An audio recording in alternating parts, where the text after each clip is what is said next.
চাইলেই তুমি হেদায়েত দিতে পারো না। হেদায়েত দেয় কে? এই পৃথিবীতে অনেক বাবা ছিল নবী, ছেলেরা হেদায়েত দিতে পারে নাই। অনেক ছেলে ছিল নবী, বাবারে হেদায়েত দিতে পারে নাই। অনেক স্বামী ছিল নবী, স্ত্রীরে হেদায়েত দিতে পারে নাই। আছে না নাই? নূহ আলাইহিস সালাম আল্লাহর নবী না? ওনার ছেলে কানানের কপালে হেদায়েত জোটে নাই। সাইয়েদনা ইব্রাহিম আলাইহিস সালাম, মিল্লাতে আবিকুম ইব্রাহিম, তিনি ছিলেন নবী, তার বাবারে তিনি হেদায়েত করতে পারে? লূত আলাইহিস সালাম নামে যে একজন নবী আছে জানেন? উনি নবী, কিন্তু ওনার স্ত্রীর কপালে হেদায়েত জোটে নাই। আসিয়া আল্লাহর এত বড় ওয়ালিয়া, কিন্তু তার স্বামী ফেরাউনের হেদায়েত হয়েছে? কথা কন।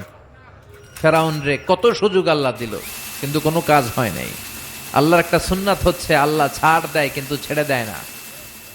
আল্লাহ কি দেয়, কি দেয় না? ফেরাউন রে কি দিছিল? কি দেয় নাই? নমরুদ রে কি দিছে? কি দেয় নাই? আবু জাহেল রে কি দিছে? কি দেয় নাই?